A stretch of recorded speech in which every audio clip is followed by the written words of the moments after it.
Assalamualaikum warahmatullahi wabarakatuh. Selamat siang dan selamat sejahtera untuk kita semua.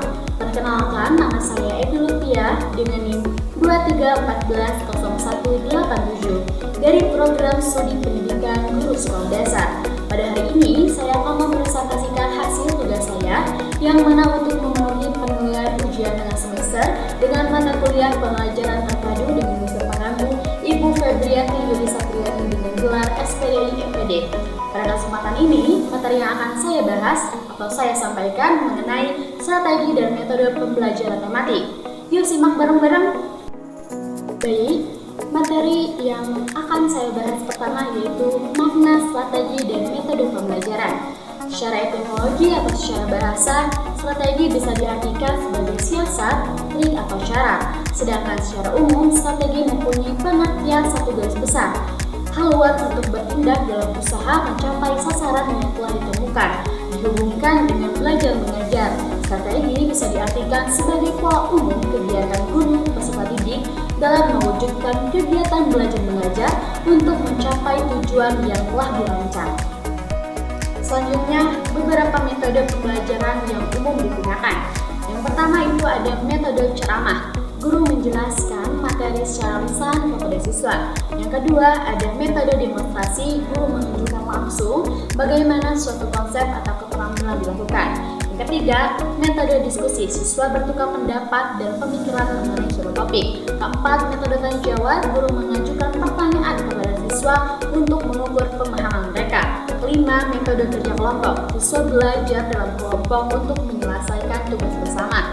Keenam, metode problem solving. Siswa diajak menyelesaikan suatu masalah dengan pendekatan analisis. Yang ketujuh, metode kolaboratif.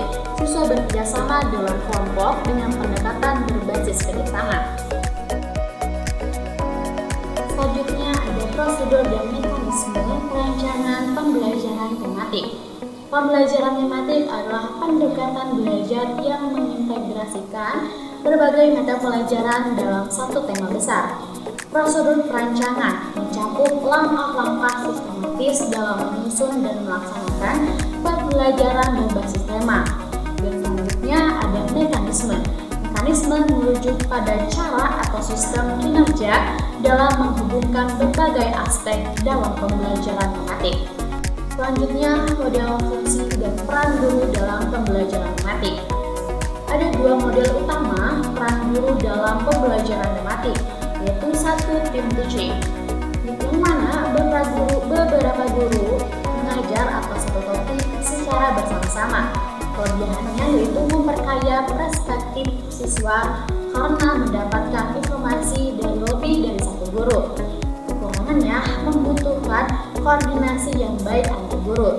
Yang kedua ada guru tunggal. Satu guru mengajar seluruh aspek dalam pembelajaran tematik tanpa bantuan guru lain.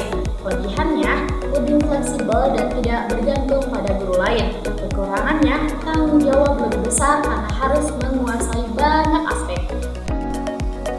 Baik, materi selanjutnya ada contextual teaching and learning atau bisa disebut dengan CTL.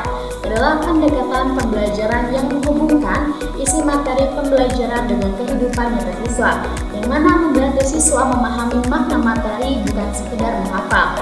Dalam CTL, pembelajaran lebih hidup karena siswa merasa materi ini berguna untuk kehidupan sehari-hari. Tujuan komponen utama CTL yaitu ada konstruktivisme atau bisa disebut dengan constructiveness, yang mana siswa membangun sendiri pengetahuan baru berdasarkan pengalaman sebelumnya.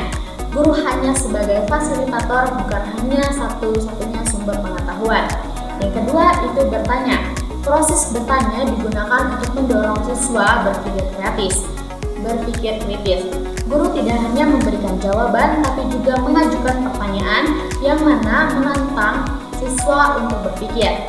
Yang ketiga ada menemukan atau inquiry. Siswa diajak untuk melakukan penyelidikan sendiri. Mereka mencari, meneliti, dan menemukan konsep atau jawaban sendiri melalui eksperimen atau pengamatan. Dan keempat ada masyarakat belajar atau learning community. Siswa belajar dengan berkolaborasi, berdiskusi, bertukar pikiran dalam konteks atau komunitas belajar. Belajar dari teman bukan hanya dari guru saja. Yang kelima ada pemodelan atau modeling. Guru memberikan contoh konkret atau menunjukkan bagaimana cara melakukan suatu. Bisa juga melalui demonstrasi atau penggunaan role model. Dan terakhir ada refleksi question. Siswa merefleksikan apa yang sudah mereka pelajari sehingga lebih sadar atas perkembangan pembelajarannya.